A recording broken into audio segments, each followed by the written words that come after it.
Town was a most wonderful city to grow up in. Living by the sea, huge Table Mountain looming in the background. One of the most beautiful cities in the world, and also one of the most painful.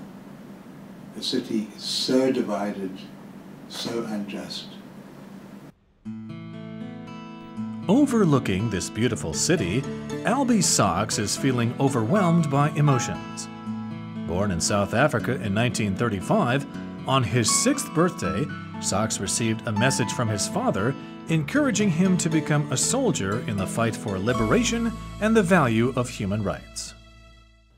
Sachs then devoted his law practice to defending people charged under apartheid. He became a frequent target of government investigation. At the age of 31, he was forced into exile and didn't return to South Africa until 24 years later. All of me came back, except for a portion of my arm. But it was wonderful, wonderful, wonderful to be back home. Just 2 years prior to returning home, he was blown up by a car bomb set by South African security agents, which cost him an arm and the sight of one eye. During his recovery, Sachs devoted himself to preparing the new constitution for a democratic South Africa instead of an eye for an eye.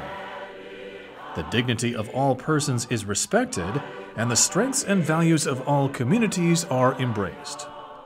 These values were incorporated into the new constitution that Sachs proposed.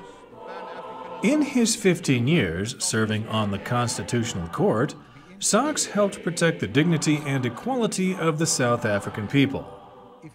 For Sachs, much of his life was lived simultaneously as lawyer and as outlaw.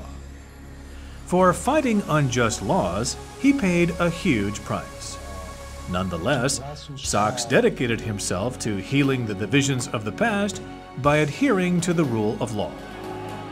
If Nelson Mandela was considered the founding father of South Africa's democracy, Albie Sachs is among the key leaders who assisted in the establishment of the rule of law in South Africa.